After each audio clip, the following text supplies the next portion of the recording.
Before we begin, I would like to inform you that this entire session is being recorded. This is just for the purpose of archiving and keeping the record. And also, if during the event, if you have any questions, if you have any queries, please feel free to use the chat bot on the right side of the screen, or maybe you can unmute yourself as well. All right, so agenda, there are a couple of things we are going to discuss today, starting with what exactly are the chatbots. I think most of us do know what chatbots are, but just a quick recap kind of thing. What is Dialogflow? So Dialogflow is a Google service. We are going to talk about it later on, and how we can create a chatbot system using Dialogflow and machine learning model, right? So we all are aware of machine learning model, how we create machine learning models, but how exactly can we use that model, integrate it with some service and application like Google's Dialogflow and create a chatbot system. And the problem statement, of course, this should come before all of this, but I think we are going to discuss the problem statement first, and then I'm going to cover the demonstration of this entire thing. So this entire session will be more demo oriented rather than theoretical, and how you can proceed after. So the basic question, what exactly is a chatbot? So as I said, it's an artificially programmed software which will be able to do certain tasks, right? So the task can be to turn on your lights, off your lights, maybe to make some reservations, to order pizza for you and things like that. These are some mundane tasks which people do that can be automated and can be, programmed to be performed. So, in layman's language, there are basically two kind of chatbots. There is one commercial chatbot. For example, you have this Amazon Alexa, you have Google Home, and you have Apple Siri, right? These are commercial chatbots, which are capable of doing, the same things for you and me, right? So if a chatbot is able to make reservations, it will make reservations irrespective of the person, right? But custom chatbots are, on the contrary to commercial, they are the ones which are capable of making certain things based on the person's need. For example, if there's a person with there was a chatbot I came across which was for autistic people, right? So these are also custom chatbots which are designed and developed according to the person's need, right? They are not for everyone. They are not generic chatbot as we speak.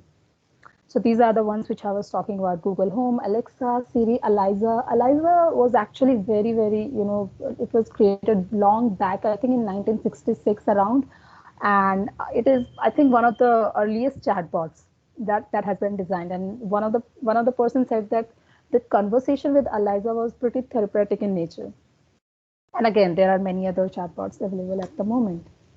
So yeah, that was all about what exactly a chatbot is in a very short time. Now, the problem statement, as I said, that we are going to discuss what we are going to do before we actually do it. So here it is. We are going to create a chatbot to predict the income per capita based on previous data set.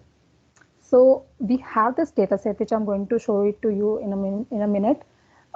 We will predict the income per capita, and the data set is taken from Kaggle, and it is, I think, from Canada. It is Canadian income per capita data set. And then once we have created, how we are going to create this chatbot basically is using Google's Dialogflow, which will be the front end. Now, what exactly is the front end? Basically, it is the one which you will face in the sense you will be interacting with, right? There will be a Flask application also. What is a Flask application? And all those things will come to later. Then we have machine learning model, which will be the backend. Now, what is the backend? Backend is, you can say, it's the brain of the entire application, the chatbot application. Backend, which is your machine learning model, will be essentially the one making decisions, making predictions as we speak. And finally, we have ngrok. What is ngrok? We'll cover it later on. So before we jump into the actual theoretical part and then demonstration, let me show you what exactly we are going to build today. This is a console, Dialogflow console. Don't worry about it. If you don't understand it yet, you'll be able to. And this is the kind of chatbot we are going to develop. So the beauty about this service that I'm going to show it to you is that you don't have to prepare your own front end, right? You don't have to worry about how it is going to look like. You just provide all the necessary things, and the rest will be taken care by this service, right? So it is basically a quick way of creating a chatbot, according to me. All right, so this is an example for integrating the chatbot over website, right? You can also integrate your chatbot with your mobile applications like Line, then Facebook Messenger, Instagram, and I think WhatsApp also. I'm not sure, but I think WhatsApp is also there. Now, what is a Dialogflow, right? As I have already talked about, we are going to cover these things. We are going to use Dialogflow, Flask application, machine learning model, and ngrok, and we are going to integrate all these components to build a chatbot, which will predict the income per capita based on the previous data set. Before we do that, let's see what exactly is Dialogflow. As I have been saying this, it's an online service by Google. It allows you to create agents, events, custom intents, and others. Now, what are these things? We are going to cover it again in the demonstration part, but agent is basically the entire chatbot system, right? Event is, for instance, within the chatbot, you want to order pizza. So that's an event, right? So the chatbot should be able to understand what is the event to be triggered in order to fulfill the customer request. Whatever the user is asking the chatbot to do, which event should I trigger in order to fulfill that question or query, whatever it is. Intents are further the parts of events, which we'll see in a couple of minutes now. This is the link from which you can access Dialogflow. And one of the good things about Dialogflow is that there is a lot of documentation around, right? There is a lot of code sample also. So, if at any point you get stuck, you can literally find the thousands of resources online. And again, which I found really, one of the most appealing thing is that you can quickly integrate your machine learning model with Dialogflow. All right, so that was again very short and quick summary of Dialogflow. It's more than what I have written, but that's maybe good enough to get started. Now the steps, how exactly are we going to build the chatbot today, right? So first of all, we will create a trained machine learning model on the dataset. We are provided a dataset, I will show it to you, we'll download it. We'll create a machine learning model, right? Let me tell you one thing here that the agenda of this session is not to create a very accurate machine learning model. The agenda is to show you how to integrate a machine learning model with Dialogflow, right? So we are not going to focus upon creating a model which is, highly accurate, but we are just going to create a model, just going to create simplest model possible within short time so that I can show you the rest of the steps. So yeah, we are going to create a machine learning model to get started with. Then we'll create a Flask application. A Flask application is just like, it's a web framework, nothing more than that. Just fancy framework, which is basically very easy to make web applications. So using a Flask application, we will consume that trained machine learning model. After that, we will use ngrok to make your Flask application online. So what exactly is ngrok? ngrok is a service or a tool which allows your localhost application to be available online, but without being deployed. So if some of you are aware of deploying an application, so it takes a lot of time and effort, right? ngrok will cut short that. It will just, it will make your application available online without actually deploying it. But there is a downside. It is only available for 2 hours, right? So, I mean, it's just to test how your application will behave when it is actually being deployed. We will see that. And again, after that, we'll create a Dialogflow application, and then we'll integrate that Flask application with the Dialogflow application. So that will make up our entire chatbot. And voila, your chatbot is ready. So these are the primarily the highlight of the entire chatbot system, how we are going to develop it. And yeah, so I hope that was clear. So in case if you have any questions, again, feel free to ask. All right. So this is a visual representation of what I just talked about, but it's kind of getting more technical now from this slide onwards. So here we have a user, right? So this is our user, and the person will send a request, and the request here is, as I said earlier, right? We are going to predict the per capita income. So the person is going to send a request asking the per capita income for a particular year, right? And this orange, this sign symbol is basically Dialogflow's icon, right? So the Dialogflow is the front end, as I mentioned earlier. Now from the front end, what is going to happen behind the scenes? Behind the scenes, Google Dialogflow will generate a request body, right? And that request body will contain the query which the user has asked for, right? So the user, for example, I'm the user and I ask that, tell me the per capita income for the year 1996. Now Google Dialogflow will take that query and integrate it into a request body, the way it happens, HTTP request, and then a fulfillment URL will be triggered along with the request body. Now, what is a fulfillment URL and everything? I know it can be a bit intriguing at the moment, but just hold on till the demonstration part. But fulfillment URL is the place where your Flask application with the trained machine learning model is residing, right? So fulfillment URL is a path to the location where your application and the model is sitting. And over there, it will receive the request, which is your query, user query, and the model will make the predictions as we have designed.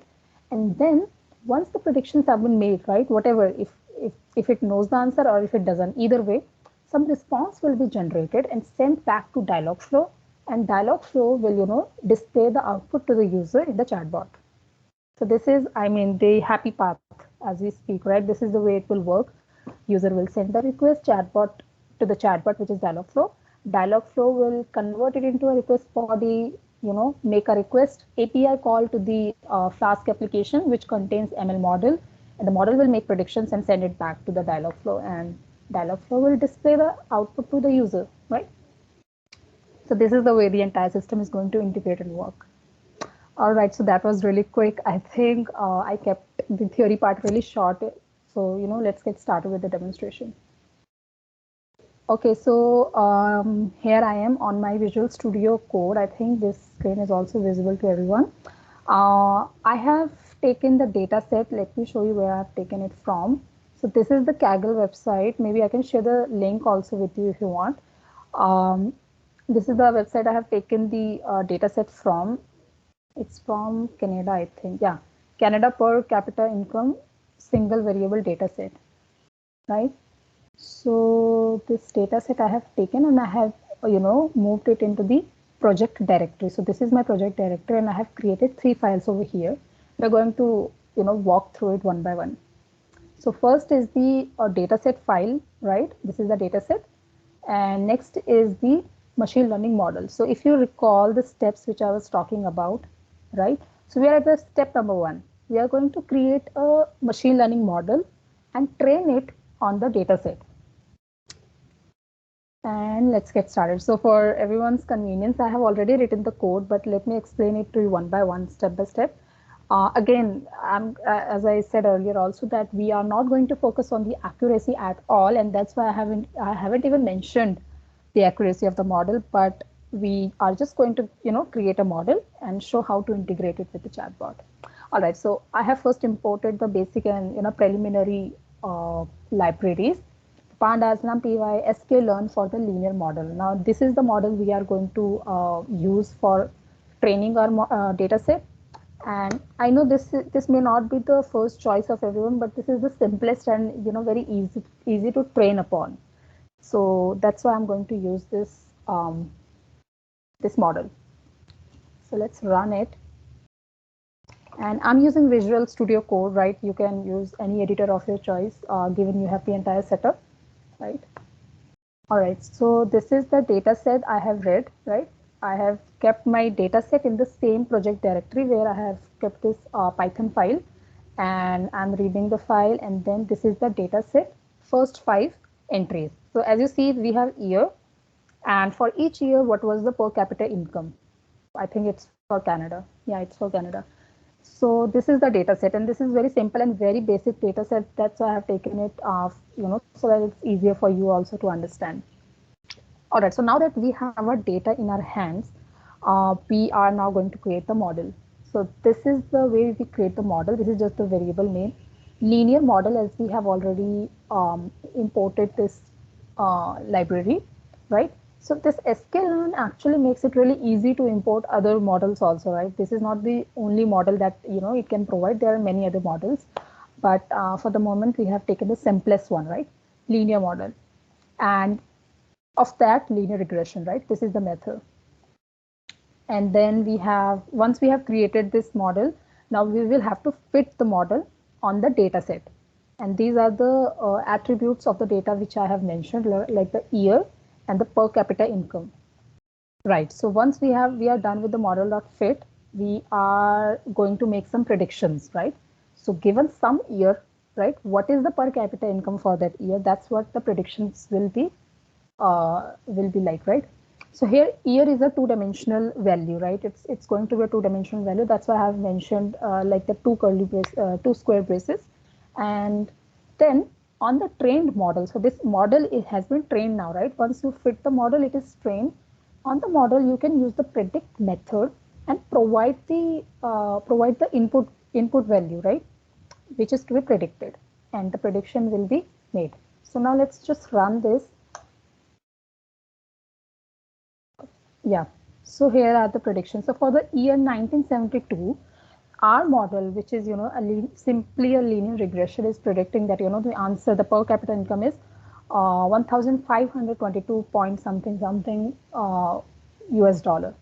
So now I think this after decimal, like there are so many digits. So let's just wrap it to 2 and then see how much it is. Yeah. Right. So this is what the predictions will look like for the year 1972. You can change this year, but I have just demonstrated it, so that you can see how the predictions are made. So you see that here we have just written 2 lines of code and we have created our model. You can create, maybe much sophisticated and, much complex model as needed, right? Okay. Now, the next step and the final step in machine learning model is to store this model, right? So you have created a model which is this. So this is your model, right? Now, if I want to make it portable, right, make it mobile, I have to store it somehow, in some format, so that if I share the file with you, even you are able to access it. So the only way I cannot share my Python file with everyone and ask them to run it, right? So instead of doing that, we simply basically use Pickle. So Pickle is a library in Python which is used in serializing and deserializing a Python object structure, right? So as I have mentioned here also, right, we can convert a Python object into byte stream, and then we can store it into some database, or maybe transport the data over the network, things like that. So the way we do it, it's very simple, right? We just import Pickle and then we just use these 2 lines of code and we are done with it, right? We have just dumped our model into a file which is linear model.pkl, right? PKL stands for Pickle. So once I run this, you will be able to see that there is a 4th file created on the left side of your screen. You will be able to see a new file. And that file is basically your model, the machine learning model. So yeah, we are done with it. A linear model.pkl pickle file has been created. So that's the reason why I have chosen this model, like the linear regression, because it's really easy to get started with and demo friendly. All right, so that was the first step, right? We have created a trained machine learning model on the data set. This was the data set. Yeah, this is the data set, and we have trained our model. The model is capable of making predictions also. And finally, once we train the model, we have stored it also, right? So now my model, I don't need to share this Python file. I can, share this Pickle file with everyone. Okay, what is the next step? Now we have to create a Flask application to consume this model. Now you have created the brain, right? You have told your model what to give the answer when a particular input is given, right? How to make predictions basically, as you say. Now you need an application which is able to provide that front end, right? We are getting one step closer to the front end. So that can be done with the help of Flask application. Now, Flask application is basically, as I said earlier, it's a framework, and a framework for developing web applications, right?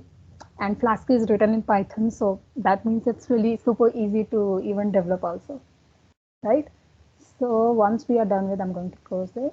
Let's open our Flask file, right? So this is what the Flask file will look like.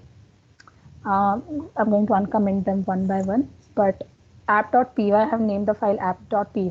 Make sure the Flask is installed. I think the installation is very, very simple. You just have to write a command on your command line and things will be done, taken care for you, right? I don't think there is any other dependency required other than Python and Flask, right? Flask should be there. So, okay. First of all, let's import the basic and the preliminary libraries, NumPy and Flask, right?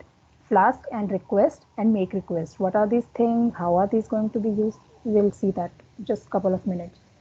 And then JSON and pickle. Pickle is, I think by now you are aware that why pickle is being used. Since you have created a file, you have deserialized a file when you are converting it into pickle file, right? Now you have to serialize it back. So you can compare it with the zip file, right? So in order to share a file, maybe convert it into a zip file, share it with the person. The person will unzip the file to access the documents. In the similar way, you have to unpickle the model to access it. All right. So once we are done with the importing the basic libraries, we are going to create a model app, the application, which is the Flask application. So the way you do is, so this Flask is a constructor, right, which will take the current module as the argument, and current module is this, your name, the Python files, the way the Python applications work. And so this is the app, this is your entire Flask application, and the model is pickle.load. Open this linear model.pkl file in the read binary mode. So this file, we have to unpickle it, and that is what is your model. So you see the significance of creating an independent and isolated kind of zipped version of your model, right? So you don't have to access this machine learning.ipynb, the notebook, right? I can share this pickle file with you. You can access it the way you want to. So that's the benefit of creating the pickle file, and also it's very easy to share also, right? So the model is accessible, app has been created. Now the next step is to tell my application, right, what to do whenever a particular URL is entered. So in any Flask application, there is this one path or route, as we speak, which is common, right? Which is nothing. It's a null. So if the user does not enter any path, so for example, if you go to any website, right, www.amazon.com/login, so you will be redirected to the login page. But if you do not mention anything, if you just say www.amazon.com, so you will be redirected to the home page, which is nothing. I mean, whatever they want to display to you. So that's the analogy to this. Whenever you don't mention anything, what is to be displayed to you? This method hello will be displayed to you, which is hello world, I'm Swati, right? Let me add something. Welcome to the session. Okay, so this is what will be displayed to you initially when the application runs, right? App.route. Now, if you want to add more methods, right, as I mentioned, like /login, you will be redirected to login page. In the similar way, I have mentioned webhook. Let me uncomment it. This is the main application which will be used in your entire conversation with Dialogflow. So Dialogflow is an external entity, right? In order for you to communicate with the external entity, you need a particular URL. You need a particular route. You can redirect to, and this webhook will be that particular URL, right? Yeah. So the method is post, right? If you are aware of HTTP, the methods, get, put, post, delete, and there are many other. Yeah, so this will be a post, right? So it can receive the request, right? It will receive some input. And then whenever this route is, particular route is being hit, what you have to do, you have to call this method, which is webhook. This is this definition, right? Now what is happening over here? This is pretty simple yet a bit complex. So here you have first the request. Whenever you make a call to this application, with since we have a post method, some request will be there, some request body will be there associated with the call, right?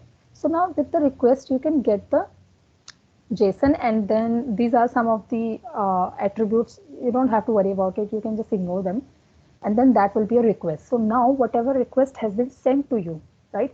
For example, if I had sent what is the per capita income of for the year 1972, so that entire question, right, 1972 year will be inside this request now.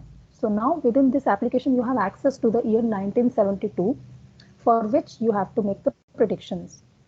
Now, here I have created a separate process, a separate method, to keep the entire code clean. What this method is going to do, it is going to make predictions. Simple. We'll look into it later on what this does. But for now, just know this process request will take this year, which is essentially the request, and it will make some predictions, right? For, let's say, for the year 1972, some US dollars worthy per capita income. That will be taken care by request, and the request will be converted into the JSON format, right? Once you have the response, right? Once you have the predictions made, you will make a call to this make response, right? If you remember, I think yeah. So this is a part of Flask library only, make response, right? And r.header content type, all those request formats that we create, application JSON, and then you return the response. And once you return the response, this will be sent back to the Dialogflow. So this is essentially your entire application, right? Dialogflow will make a request to this application, right? That request will be taken care by this, right? This method, which we are going to look into now. This request, this method will basically make the predictions, right? And whatever the responses will be, that will be, sent back to the Dialogflow. So I hope this entire flow of data is clear to you. So now let's just see how the predictions are being made, right? I said this method is making the predictions, but how exactly? This is one making predictions. All right. So this method, so there's a call to this method with the year for which you want to make predictions, right? So this method processes the incoming request, as I said earlier also, right? Okay. Now what is happening here is request.get. In the request body, you have certain attributes, right? Key value, right? In JSON, we have this key value pair. For each key value pair, we have certain value, right? For example, this key query result will have certain value. And from that query result, what I'm doing next is I'm getting the parameters. So within query results, I have parameters. And then within parameters, I have year input. So now this term is important because this is the term which is representing the year for which you want to make predictions, right? So now this year variable has the year for which you want to make the prediction. You want to know the result for, right? And intent is intent.get display name. That's the different thing. It's nothing to be worried about. Now, if intent equals to data yes. Now, what is this?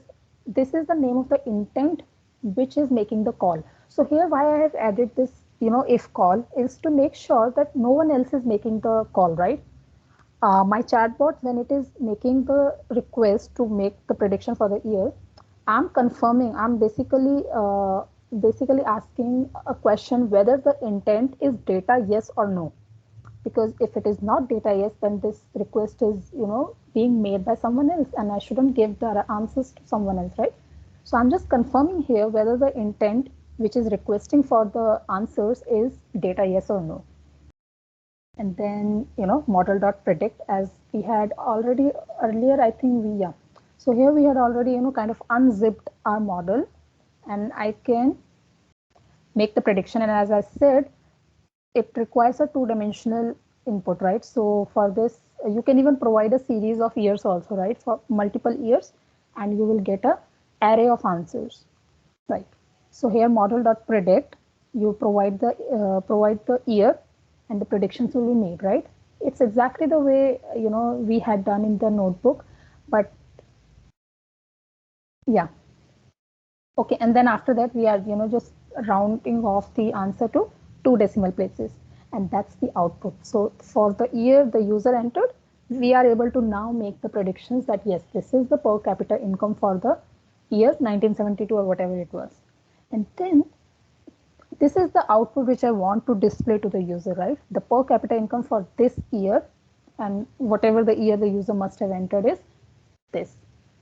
And the output is right. And now here is what is this method returning.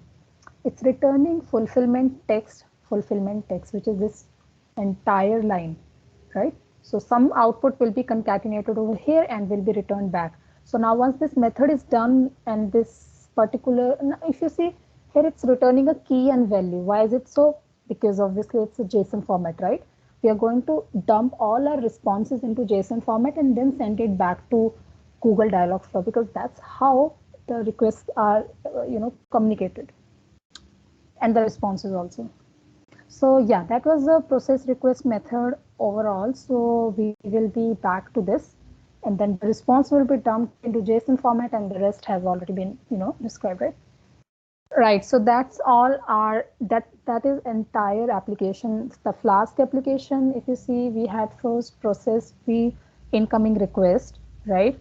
Then that from that incoming request, some year input was taken. Now year input is the year for which the user wants to make the predictions. Then we, as an additional step, we also confirmed whether this request has been has come from the right intent or not, right? And then if it has been, then the predictions were made. Very simple, very basic 2-line code. And then the fulfillment text was created and it is being sent back to the Dialogflow, and the entire conversation can continue then. So let's run this now. I think, all right. So in order to run this application, it's very simple. It's Python file, right? So we just write Python app.py. Yeah.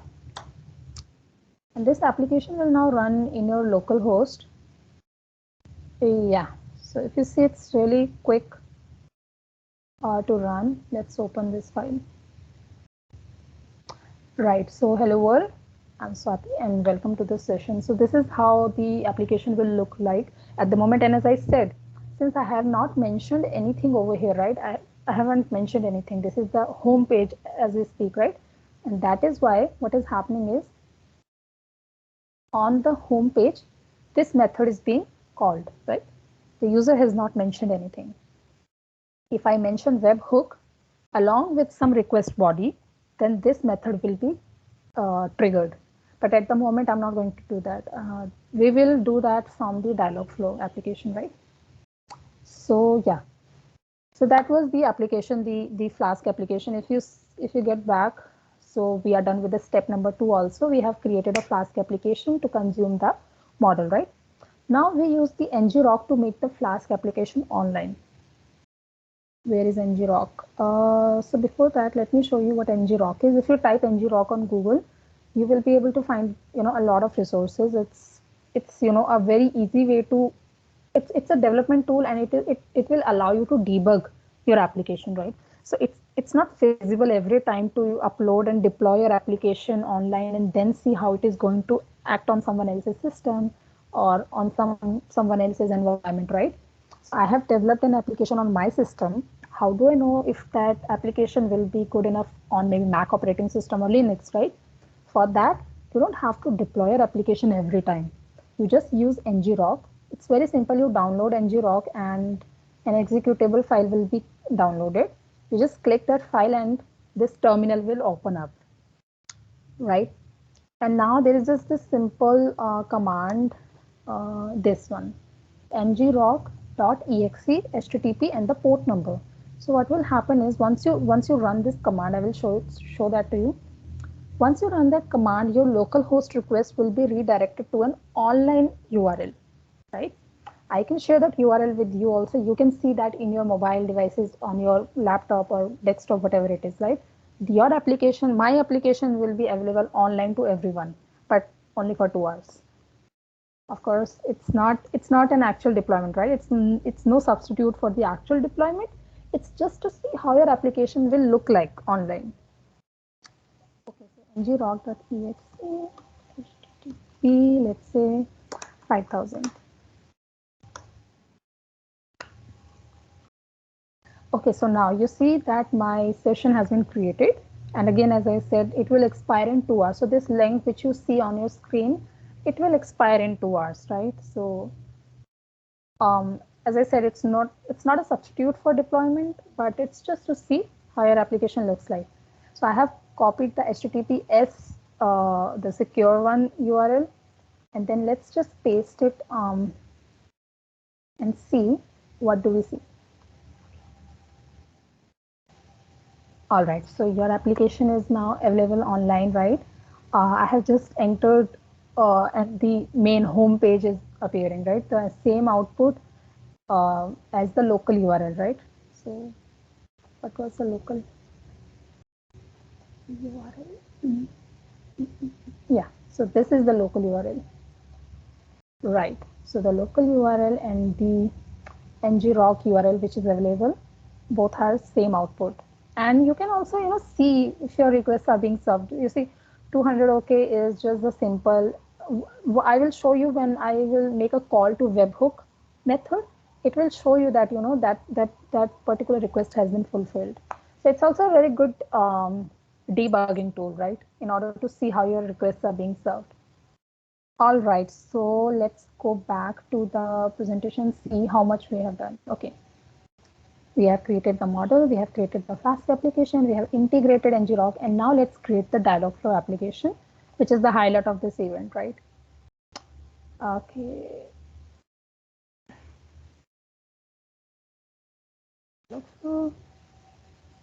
Dialogflow.cloud.google.com, and right, for me, I'm already being logged in, but you will have to, I think, log in and then access this. Let's create an agent, right? I have created so many, let's create a new one. Okay.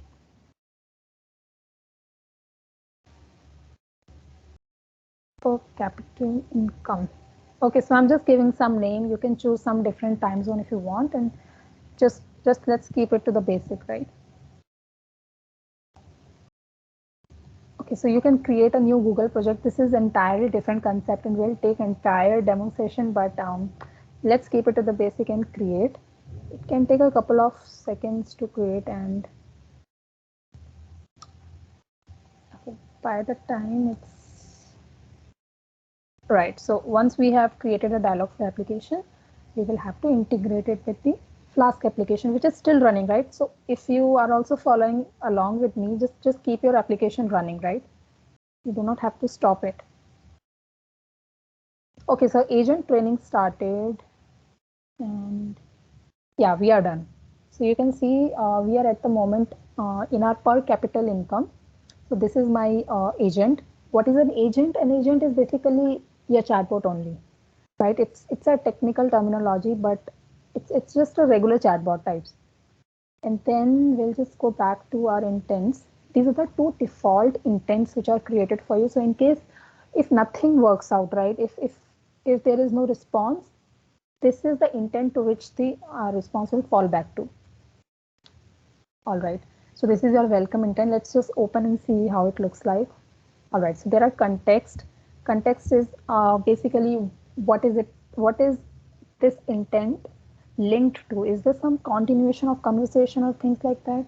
But we don't care about it at the moment. Event. What is the event, right? Welcome event. So this is my first intent, which is going to trigger. Now the training phrases. So training phrases are basically some sentences that the user can say, right?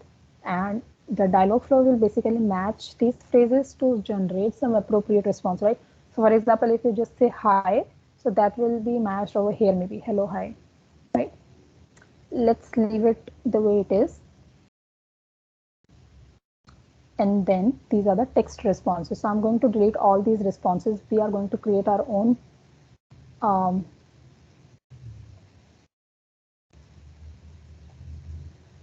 right, so if the user says hi, hello, whatever these, hi, hello, long time no see, hey, greetings, whatever, the response will be just a single line. Do you wish to continue?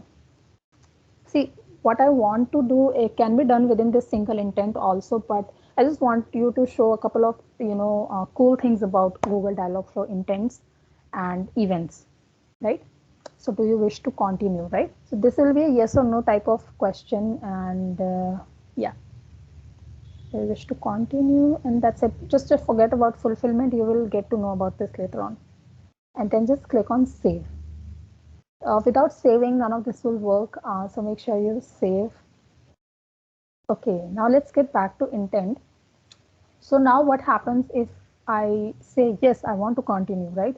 So I have to add a follow-up intent. So how do you do that? You just hover over this intent, click on add follow-up intent, and then say yes.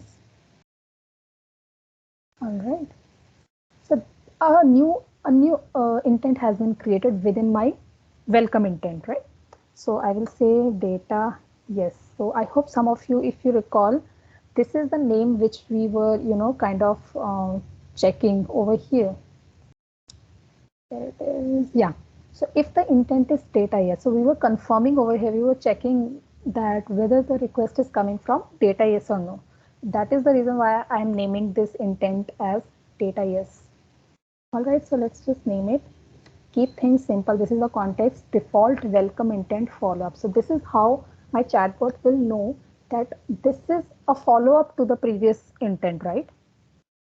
Okay, let's keep everything simple. The events is not important at the moment. We can just skip this part. Training phases, let's leave it. All right, so this is the important thing. Once you say that, yes, I want to continue, right? The next thing is, what is the year which you want to predict for, right?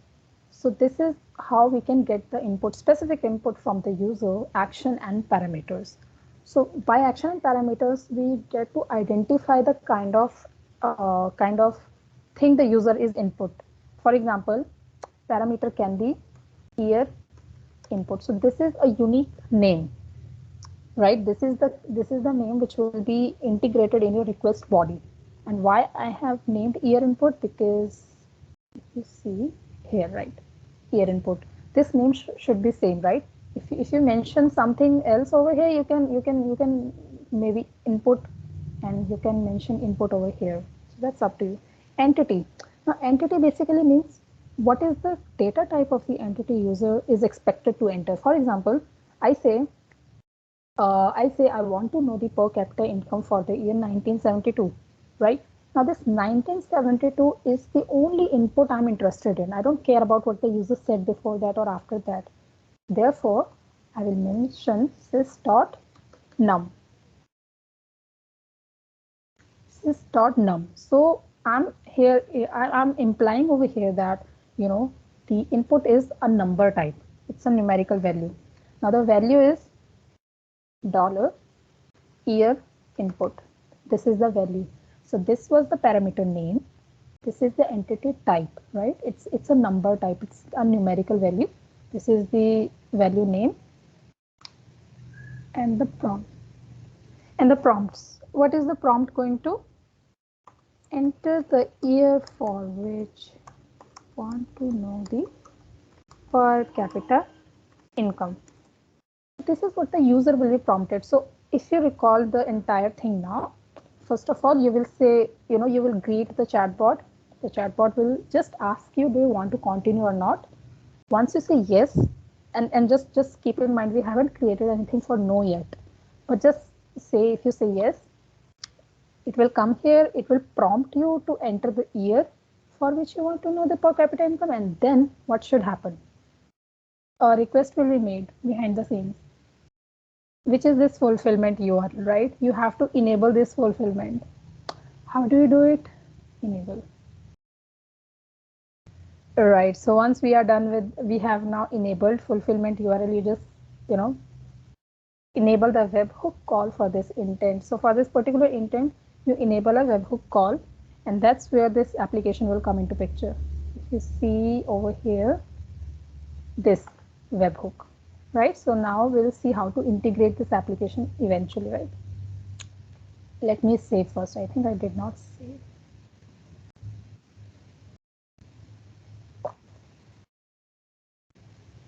Okay, then, yeah. Now we have, let me go back to my intents and just, we have created one, default welcome intent.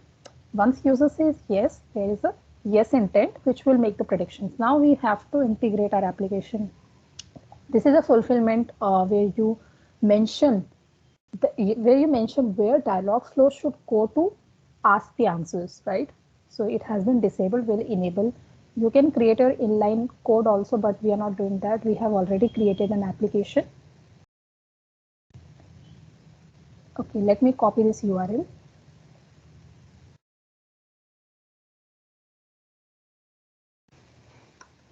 Okay. And at the end, we'll just integrate webhook. So as I mentioned that, it's just like going to a particular page within this website, right? We are going to webhook. Now, if you recall, what will happen whenever there will be a call to webhook with a particular request body, predictions will be made. Okay, then I think the rest of the things you can keep it basic, but if you are creating a more sophisticated, a more bigger and complex application, you will need to provide this. Okay, save. Where is the, yeah, I think.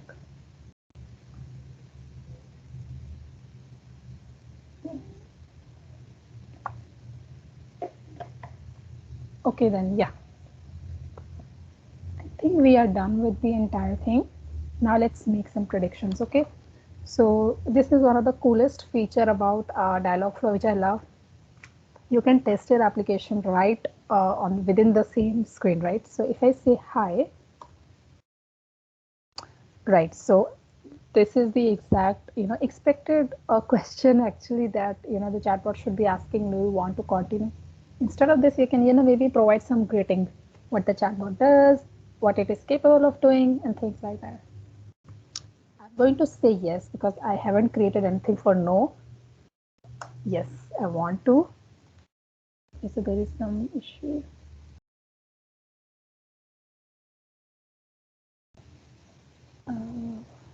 It did not catch it. Let's see. Data, yes.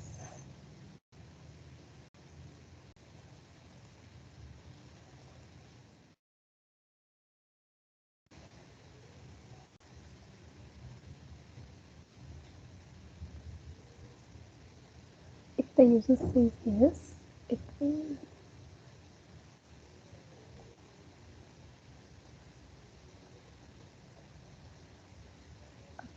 Okay, I think we need to provide um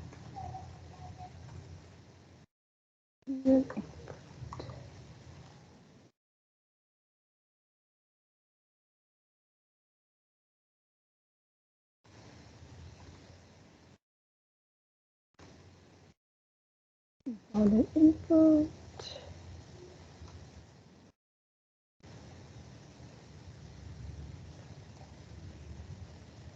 Okay, then let's hope it works.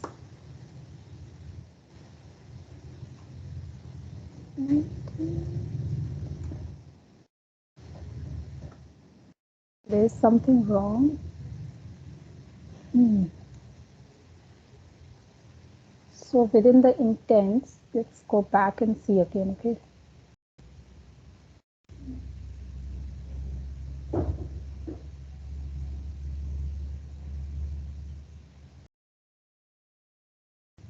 Within the default income, we have this, do you wish to proceed? Then we have data yes intent, which is the follow-up intent. Then please enter the input. I have enabled it. Let me go to fulfillment URL and change it.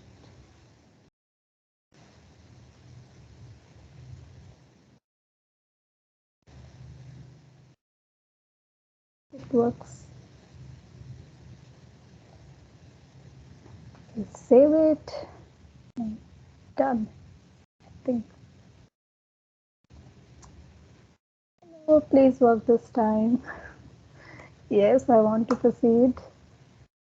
All right, so please enter the year for which you want to find the per capita income. Let's say I wish to know per capita capital income for 1970. So let's see for the one for which we had predicted earlier, right? So we also made predictions 1972. So let's write the same and see if we are able to get the same result or not via our chatbot. So I wish to know per capita income for 1972, and then hit enter, and there we go. Finally, so this is the response we are getting. 1522, right? So this is how the integration works. If you want to see the the request body, the response body, this is the great feature, right? This is how the Dialogflow is making requests to your application, to your fulfillment URL, right? And the fulfillment URL is nothing but your Flask application. Right, so this is a unique ID. This is all created by Google Dialogflow. We are not responsible for that. This is the query result and this is the query text. Now, how the Dialogflow was able to identify, that I want 1972 to be passed as the year input. If you see here, year input. So this is with the help of, let me show you.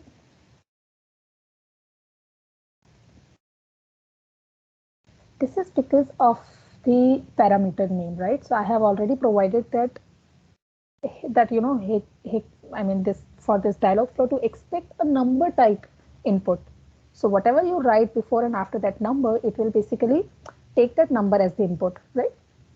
So even if you would have just written 1972, it would have predicted anyways, right?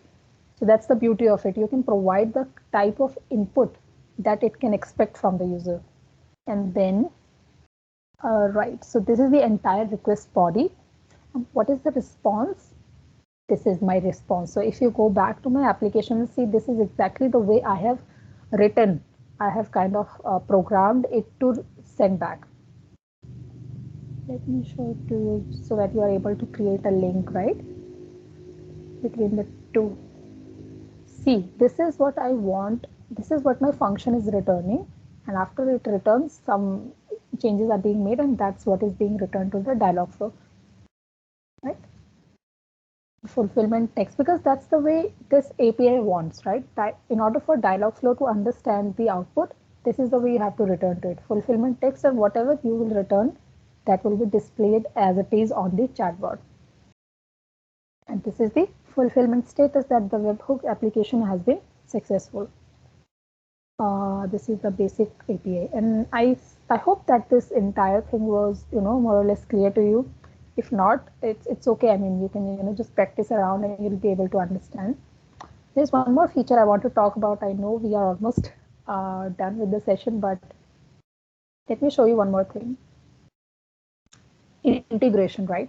So you can basically see, this is the reason why Dialogflow is kind of my favorite, because it provides a lot of integration with other applications, with other features also, in fact.